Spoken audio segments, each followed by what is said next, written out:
All right, let's do this.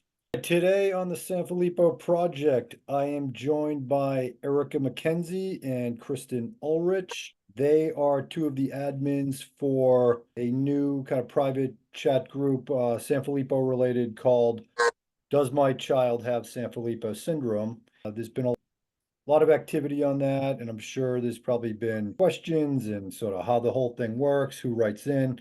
So the whole purpose here is to get some information from you guys. Why don't you start by just telling us about who you are, where you live, and then whoever wants to tell about the start of this thing or who had the idea, that would be great. Erica, why don't you start us off? I'm Erica McKenzie. My daughter Reagan is 9 years old and she has Sanfilippo type A. We've had this diagnosis since she was 3 years old. We've been on this journey a little while. Reagan was fortunate enough to have gene replacement therapy where we traveled to Barcelona, Spain to have that done. And she will actually be done with her trial in September. How's she doing from the Is trial? actually doing very well. For a typical 9-year-old to have Sanfilippo syndrome, most of them will have lost most mobility, all of their speech, be starting to look at getting a feeding tube. Reagan still has the majority of everything. Mhm. We did end up having to have a little bit of a foot surgery that did a heel cord lengthening because one of her feet were starting to kind of turn in, and her speech is declining, but very slowly. So she's just losing little bits here and Right. there. Sometimes they're resurfacing, but then we'll lose it for a little while and then it'll come back. So, she's still verbal enough to let us know her wants and needs. And Mhm. so, yeah, she's doing well. Good. Fingers crossed. All right, Yeah. Kristen, over to you. You've been on before. I interviewed you once. Just give a quick summary of who you are, and then let's get into the start of this whole All site you right, guys sounds put up. good. I'm Kristen Ulrich, and my daughter Veda has Sanfilippo syndrome type A, and she's 4 years old. She got diagnosed when she was 2 in September of 2022. And ever since then, we've been trying to make a difference in our community, raise awareness, and help other families the way we were helped. So it's one of the main reasons why we got together and started this whole thing. Whose idea was it, and how did you kind of put the group together? Tell me a little of the mechanics of how you kind of got it off the ground. I'll answer the first part of that. Actually, the person who thought of it was actually Josephine Shamali. She's now the admin of our parent group, and we were just getting requests constantly from families that were not diagnosed, and it was just becoming too overwhelming in our parent group and current families that already had this disease. We're starting to feel uncomfortable posting in front of people that weren't living this life, and we're afraid to scare them that, hey, this is what's going to happen to your child. So I got in a conversation with her one night and she was like, what do you think if we start this group? I'm like, let's give it a try. And then so we added Kristen in on it and we started brainstorming, and Josephine set the group up and then she stepped away from it. So Kristen and I took it over, and then where Josephine can solely look at the parents group and keep that one going. So that's how it got it starting, going good. Give me kind of a typical scenario of how somebody would find this. Like, how do you screen them as they might ask a question or something? You want to take that one, Chris? Yeah, I've made a post about it. Erica's made posts in the parents group, and then some of the moms we've brought it up on TikTok or other social media.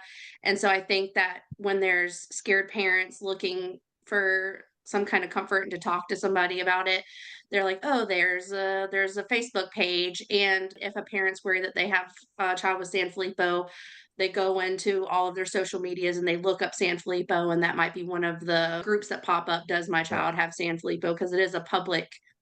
It's able to be searched for publicly, but Mhm. then we also have a long list of questions that they have to answer to be approved for the group, Oh, because cool. we also ran into some issues at the beginning of our group of just having people go in there and worried about just Something. eyebrows and facial features and things like that. And we're like, there's more to Sanfilippo. Can y'all hear Vade in the back there?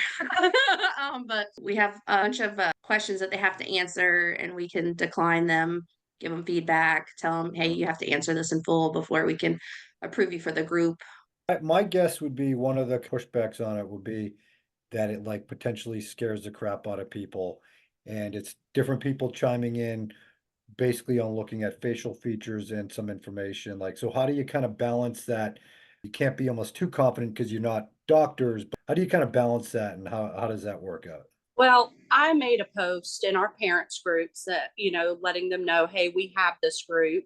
If you would like to be a part of it and just kind of help give your feedback, that would be Mhm. great. So we do have a kind of a core Mhm. of probably about 5 or 6 parents that constantly help us Yeah. post, but we do have a disclaimer within the rules of the group that explain we are not doctors. We are parents that go through and live this life every day, and we have become experts in our own ways, and we'll be glad to help you any way we can. But obviously, we are not the doctors. Mhm. So, mainly the primary focus of this group is getting the link out there for testing. Mhm. Yes, they can ask all day long, my child has this, this, and this. Here's some Mhm. pictures. That was also one of the things that we changed within the rules of the group, that please list 5 things or 5 symptoms your child has that could correlate with Sanfilippo syndrome besides bushy eyebrows and a low nasal bridge. Yeah. Because you got to think, when a child is born, they're going to have a low nasal bridge until they start to grow and all of their facial features start to become more prominent and the nasal bridge starts to raise. So children with Sanfilippo syndrome, I'm going to take my glasses off, but their eyebrow boning is actually more prominent. It's not necessarily the hair from the eyebrows that they have, it's the boning here. Plus, our children's eyes are a little more spaced out, and that's what also gives that low nasal bridge, because all of their facial features are the bone skeletal structure is actually very, very compact, and that's what's causing the sinus infections and the upper respiratory infections. So these parents are not looking into that. They see, oh, bushy eyebrows, low nasal bridge. Oh my gosh, my child has Sanfilippo Yeah. syndrome. But they're meeting milestones. Mhm. We have to explain to them there's so much more to this. Ultimately, your We've goal is started to push them into early testing. Exactly. What we're doing is we don't necessarily see the facial features, but that does not mean that this can't warrant you to speak to your child's doctor. We actually use Cure Sanfilippo Foundation's site. Here's some flyers you can give to your doctor. Also, here is the link to testing. If you feel like you need to continue on with it, here's your resource. We also started filtering out comments of other parents, like Erica made a post because at the beginning of our group, we started getting a lot of parents who were not Sanfilippo families Mhm. that were chiming in saying, "Oh, your kid looks like they could have it," or "They don't look like they could have it." And so Erica did make a post saying, "Hey, please refrain from commenting on concerned parents' post if you are not a Sanfilippo family." And we basically do have like kind of a routine where we have like a copy paste situation in our notebooks on our Mhm. phones. Like I'll go on there, I'll see a kid that could definitely use genetic testing, not necessarily for Sanfilippo syndrome. And I go on there and I say, hey, print this out, highlight it, go into your doctor's office, hand them this, say, this is what my child's symptoms are. They can test for Sanfilippo or they can send you to a geneticist and you get a further genetic testing because like a lot of us know our children's symptoms overlap with other syndromes, so we definitely want to make sure that the parents are getting the right information, that not to just be worried about Sanfilippo syndrome. What have some of the stories or the follow-ups been like from parents who come to you guys and say, hey, this is a picture of my kid. We've had some testing, but have they followed up with you guys and either in good Mhm. or bad ways, where it goes from there, especially when somebody comes back with a positive? We have had some parents that have had genetic testing done and the Sanfilippo syndrome thankfully came back negative for them, but other genetic mutations have come back for them, which, as scary as that is, we're happy that we were able to help a family find the answers that were needed. In some cases, the parents get on there, they say, thank you so much for helping us and being there for us during this. We found out that our child has this syndrome. We're going to work towards treatments. Thank you. Mhm. And they accept that. And then sometimes we have parents that are, I want to say, kind of in denial about the negative results. And they'll come back with a different genetic mutation, but they still get very hung up on that Sanfilippo syndrome diagnosis. And that's where we have to kind of take a step back and say, We we're did. happy that your child doesn't have Sanfilippo. You have to accept that they don't. Yeah. Focus on this other genetic issue that your child has, and just like love your kid, because Yeah. as we can all say, we would give anything to have a negative test for our kids, and we wouldn't be digging and keeping and like, oh no, they have to have it. So like that can be a little bit of an emotional burden. But me and Erica and Aaron, we all try to talk it out and say, we are doing good for other parents, because we know we're going to help some other parents who have a child with Sanfilippo syndrome. It's a good and a bad thing. Yeah. it's Yeah. been it's definitely been an emotional roller coaster, but I think we're doing some good. Absolutely. We have not had anybody come back with, hey, our test results are positive, but we have had a mom post in our group that both her and her husband, they did like a 23andMe and then stuck their raw DNA into the system, and both parents ended up being carriers of Sanfilippo syndrome. They have 2 children, and just basing off of the photos that she posted of her child, we knew in our gut this child had Sanfilippo syndrome. And even though the child was small, us as Sanfilippo parents, we can look back at our children's pictures from when they were infants to 1 and 2 and 3-year olds and go, I see it, I see the look. But it is harder to just tell if a child has Sanfilippo based off of looks in that early stages. Now, this mom is now able to go and ask for the genetic testing, because now she knows her and her husband Yeah. both carry this gene mutation, and she's going forward with testing. Yeah. So Great. And we're still patiently waiting for another child's results as well. There was another child in our group that immediately, as we all saw this little one's pictures, we all privately messaged each other and we were like, oh my goodness, he's one of ours. We're waiting for the results of that one, and we're hoping that we're wrong, but I think that we Yeah. will probably have a couple of Sanfilippo families. Yeah, come join us. But let me also elaborate slightly on this. We do not in the comments section go, oh my gosh, your child has Sanfilippo. Yeah.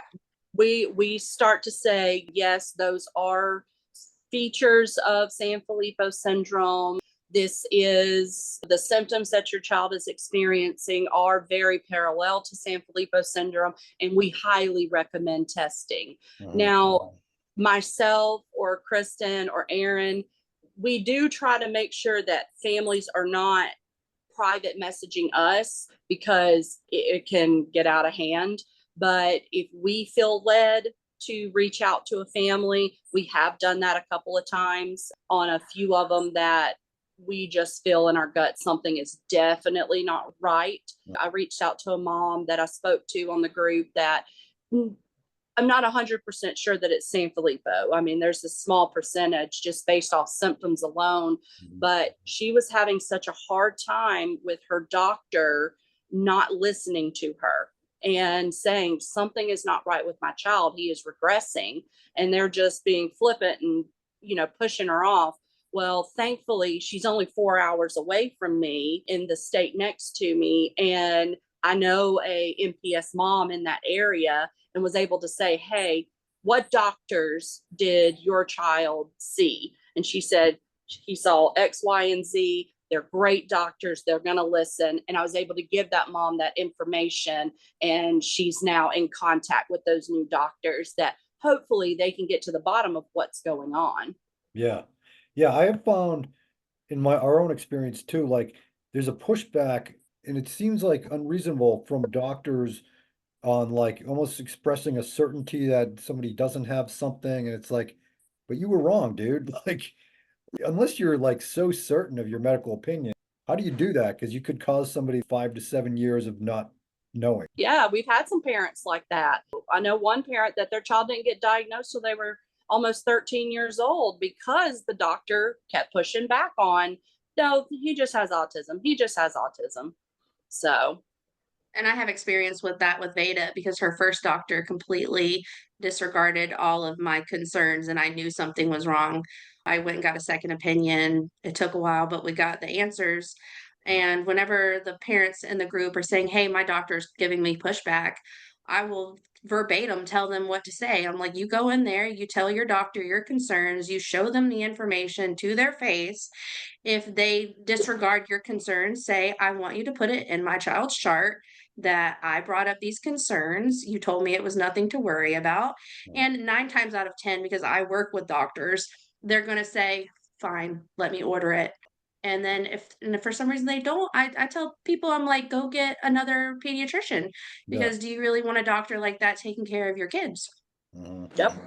Kristen, a lot of people maybe don't know that your daughter was diagnosed in part because of seeing Hayden Fowler on TikTok. I'm sure that must have kind of been a big motivation for sort of pitching in on this whole concept of helping kids get diagnosed early. Can you talk a little about that experience of seeing, for people that haven't heard it? When I came across Hayden on TikTok, we had already been dealing with Veda's like medical issues for about a year, and we just couldn't get to the bottom of what was going on. We had an appointment with genetics, but it was still 3 months away. And when I saw Hayden, I was like, "Wow, she looks like Veda's twin." I looked up the symptoms of Sanfilippo syndrome, and Veda checked every single one. Then from there, we got to her genetics appointment. I told her I was worried that she had Sanfilippo syndrome. She agreed with me. We did the testing, and that's we're here. And during that time, I was sick. I didn't reach out to any Sanfilippo families because I didn't want to like overstep my bounds because I didn't know if Veda had it. Me and Jericho felt extremely alone during that time. And so when Josephine and Erica were talking about this group, I was like, this is great because not only does it protect our parents group from people who are not dealing with it, it also gives other parents who are scared and waiting a place to vent and a place to ask questions. Mhm. But a part of me feels kind of a little bit guilty because I do have a little bit of a TikTok following for Veda, and I do talk about how Veda was diagnosed because I saw those facial features in Hayden, but I try to reiterate as much as possible that it's not just the facial features. The facial features is what stopped me in my tracks. Prompted you, yeah. But I also looked up the symptoms and I used my like logical thinking of yes, Veda has this, this, this, and this, and this. Like it wasn't just like, oh, she looks like her. She has Sanfilippo syndrome. It's been part of what I've been trying to do in the group is saying like it's not just the facial features, it's Yeah. the symptoms too.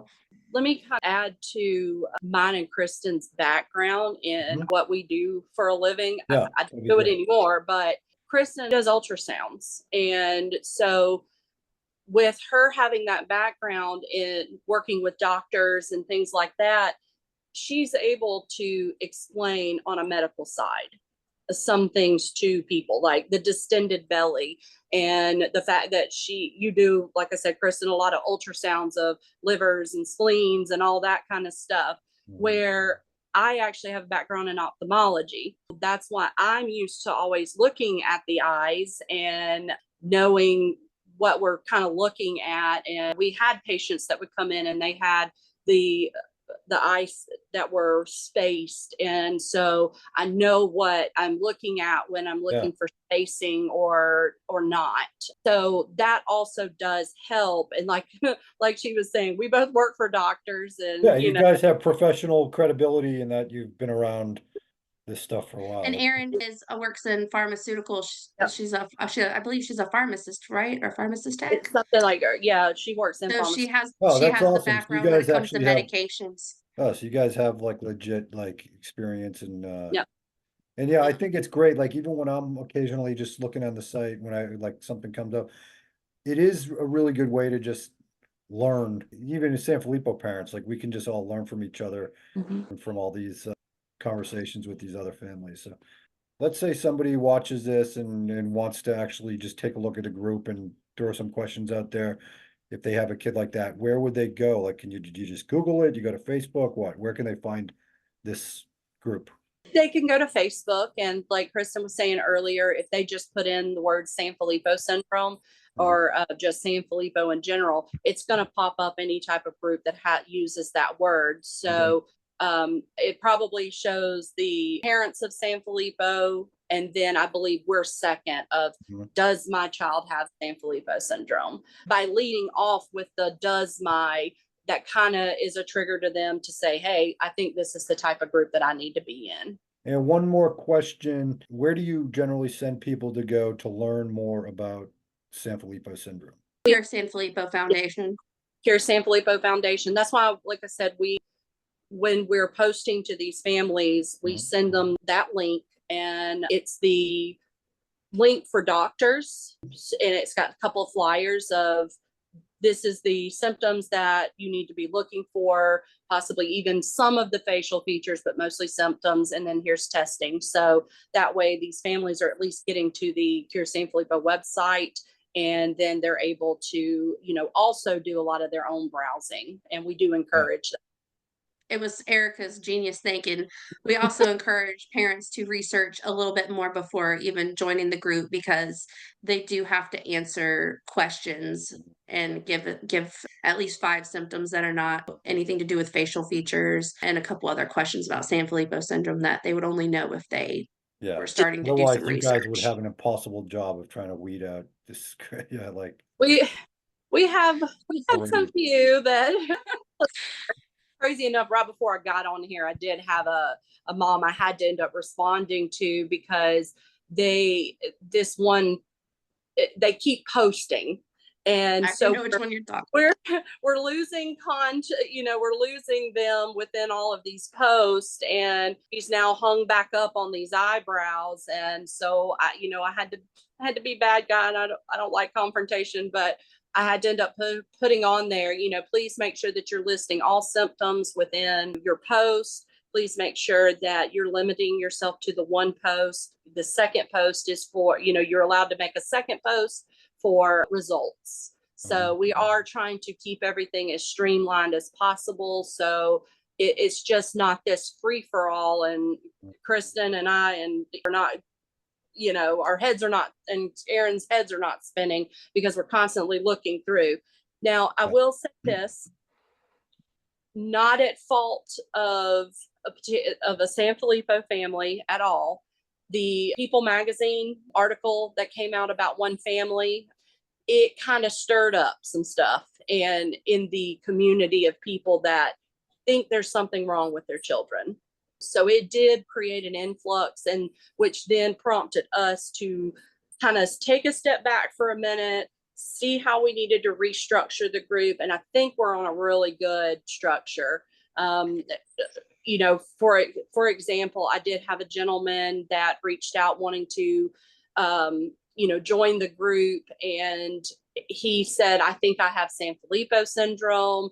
He was in his 20s.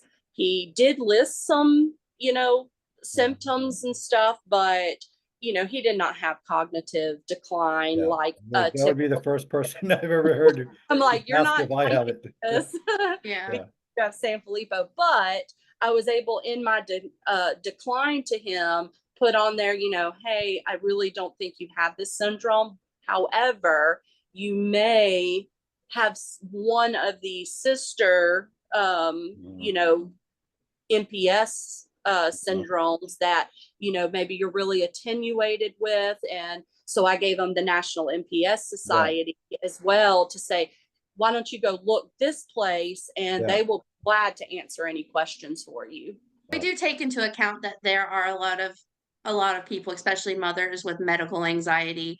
So we do try to tell them, hey, we've been there. We know what that feels like. We know what postpartum feels like.